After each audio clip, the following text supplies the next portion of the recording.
Hey guys, I'm back with another video again today, and as you can see, I got a new bike. So, in this video I'm going to just be doing a review on my new bike. Haven't learned a lot about it yet, how it handles, how it rides, because it's dead of the winter, and we just got a foot of snow. So, I have yet to ride it a bunch, but I'll just go over some first looks of what I think about it, and I'll give you guys a once-over real quick. So, it is the Rocky Mountain Slayer 2018, and it is the Slayer Carbon 30, so it's full carbon. Obviously it's got a burgundy color, kind of. It's hard to see in the lighting, but it's actually kind of like a red, dark red, with kind of a lime green or yellowish, kind of. So that's kind of the colors, and we'll go over some of the other basics of the bike in a second. Alright, to start this off, we've got the Rocky Mountain Slayer Carbon 30, full carbon frame obviously, and for the shocks we have a RockShox Deluxe, which is running 165 millimeters of suspension on that, and then up front on the fork we have a RockShox Yari, which has 170 millimeters of suspension, with a quick adjust knob up top, which ranges all kind of compression, so you can make that all your own. And on the bottom, it's got a rebound knob, so you can fully adjust the shock to be however you want it. Same with the rear shock. So, going to the dropper post. It is a regular race face dropper post with a WTB saddle, and the dropper post is 150 millimeters. Pretty good. I like it a lot so far. From what I have ridden it, I haven't ridden it very much though because of the snow, like I said earlier. So, the dropper posts and the shocks are both good from what I have test rode so far. And let's move to the drivetrain. So, we have a SRAM NX on here. Also, no issues with that.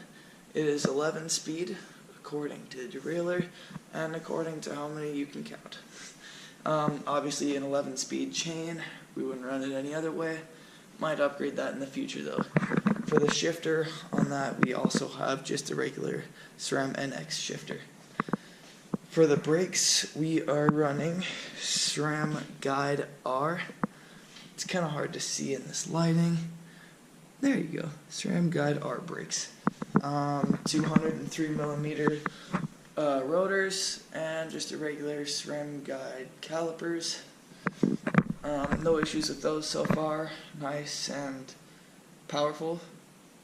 There's no sponginess in the levers or anything like that. For the rims, they are Volair 3.0. Alex Rims is the company that makes that. And then for the tires, on the front we have the Minion DHF 27.5 by 2.5. It's got the XO protection, and this bike is tubeless.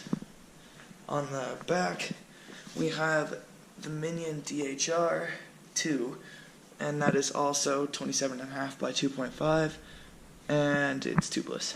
So that leaves us with the cranks. They are regular old race face cranks, and I'm going to get some crank boots to put on the bottom, probably green, make it look cool. And these are some Diamondback DB4L pedals that came on my old Diamondback Release 3 when I got it. So, obviously I haven't got new pedals for this one, which I will do in the future. And one cool thing about this bike is this thing that they're calling the flip chip right here. It's basically just a square with an off-centered axle through it, and then inside the axle is like the main part of the axle, I guess, that you just unscrew with an Allen wrench and take it out and pivot the square to whichever side you want, and that'll basically just adjust the geometry of the rear triangle and pivot it to make it more of a downhill or enduro, whichever you like. And back on this side, it's easier to see from this angle, so I waited. We have a bash guard for the sprocket that'll also help protect the bottom of the frame too from hitting it on a log or whatever you're riding over. And there's also a chain guide on the other side, which wasn't very easy to see, so I didn't do it. On the bottom of the frame there are hard plastic protectors for the bottom of the frame, I guess. And all over the bike, it is very hard to see, and I'm sure you guys won't be able to see it. Oh yeah, right there where it kind of looks like triangles into the frame, that is actually a clear frame sticker that runs most of the way down the down tube. So there's plenty of those around the bike. Example, on the other side where the cable is for the derailleur, there's another one right there so there doesn't get any cable rub. The colors on this bike are more of a burgundy, like a dark red, and black for the Rocky Mountain logo. And right there is actually black, and inside the triangle back there is black on both sides. Inner cable routing, that is the last thing, I guess. Inner cable routing, really well designed, I think. Up front they've got the just kind of like a foam, I guess, rubber, kind of just keeping it from hitting the frame right there, which is nice. I do like the inner cable routing. It makes it a lot more neat and organized. And then it's got an inner water bottle cage, so you can put the water bottle inside the frame, which I like better on my Diamondback. The bottle cage was on the bottom, and I just didn't like it. Didn't look as good.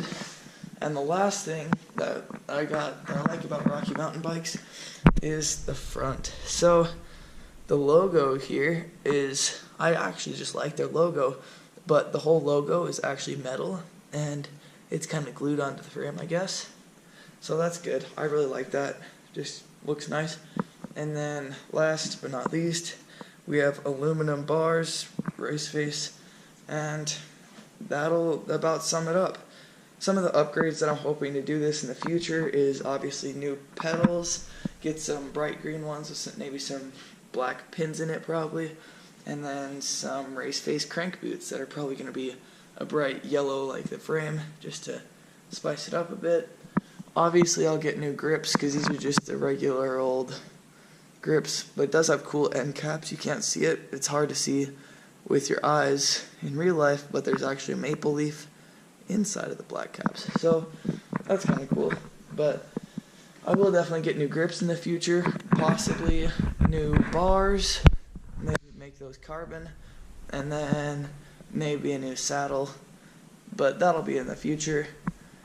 The last thing is possibly the brakes.